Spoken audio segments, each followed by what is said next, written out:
most of us, we live in a box. And we don't want to go outside that box at all, ever. Outside that box is all these possibilities of life. But what we do is we shackle our mind. We are a prisoner in our own mind that this is all I can do. This is all I'm good at.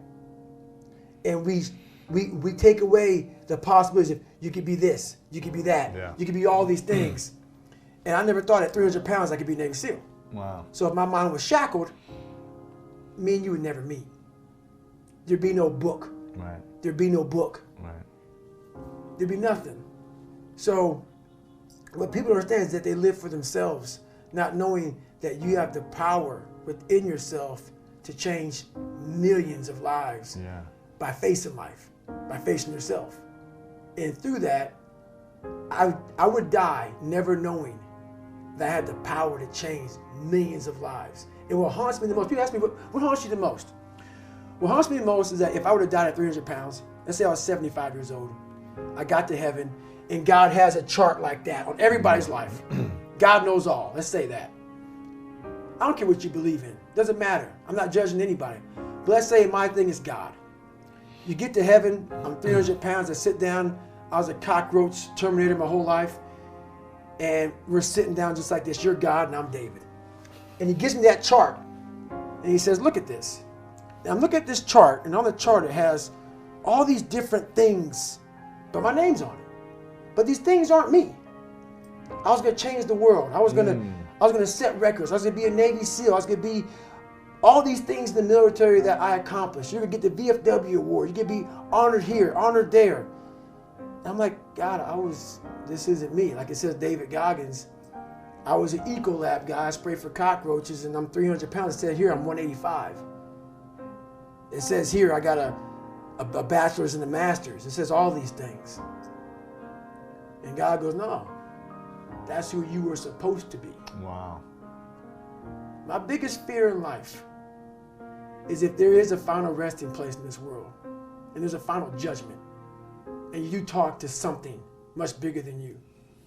I don't want to sit down and have a conversation with someone, with something that says, you're in heaven, this is what you should have been on earth. And are you really in heaven now, or are you in hell? Thinking about how much I left on the table for fear, for not willing to go over the wall, and over the next wall, and over the next wall. So in my mind, I believe that. And God knows all. At least I believe that.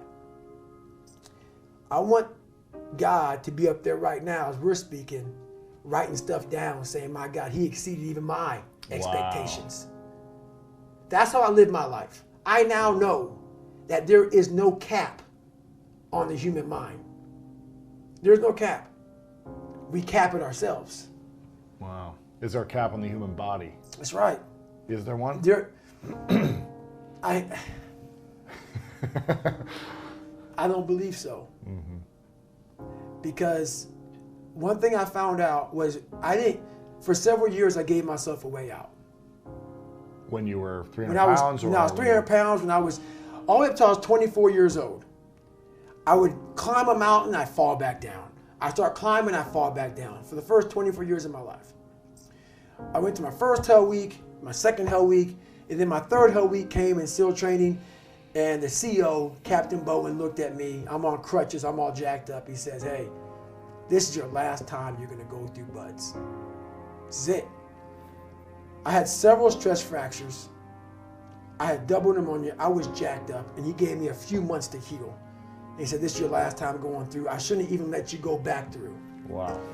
I started Navy SEAL training with stress fractures. Stress fractures, That's not shin splints. That's hard to finish. Stress fractures. Starting the hardest training, arguably the hardest training in the world with stress fractures. And this is when I started to not put a cap on the body if the mind is there. Every morning I would wake up at 3:30 in the morning, 4 o'clock in the morning, go to my dive cage, go in there before anybody saw me. I'd get duct tape, and I would tape from my forefoot all the way up to the mid of my calf, and I would put 2 black socks on. And so I ran not using the pivot. Oh my gosh. And I ran my hip flexors. So for the first 45 minutes to an hour, I was in absolute excruciating pain. But what motivated me through that whole process was the fact that this kid came from that. I'm in the hardest training in the world, in the worst shape of my entire life. What if I can graduate amongst these studs? Wow. All these guys around me are studs. They're stallions. They're gladiators in my class. They're all healthy. Most of them. They're not broken like this. They may have some, everybody's sick going through that training. Yeah. But if I can graduate, it would change everything for me. If I can start the hardest training in the world, broken, and graduate. So my mind fed off of that. You are now, from the weakest man, you are now the hardest man to ever live. If you can do this. If you can do this. Life is one big mind game. Yeah. And you're playing it with yourself. Is it true? I don't care. It got me through the hardest training, starting out broken. Where most people quit, I had just started. Wow. And when you take that mindset and you learn to flip that around, that's what made me powerful. And my body followed. And 3 months later, my stress fractures were healed by running on them. Calcifying it, just like... I never had them since. I'm 43 years old. Wow. I ran 7,000 miles in 2007. Haven't had a stress fracture since. And I'm not saying to do that. I'm just saying that when the mind and the body connect and you don't give yourself a way out. The only way out for me at that time was death. Wow.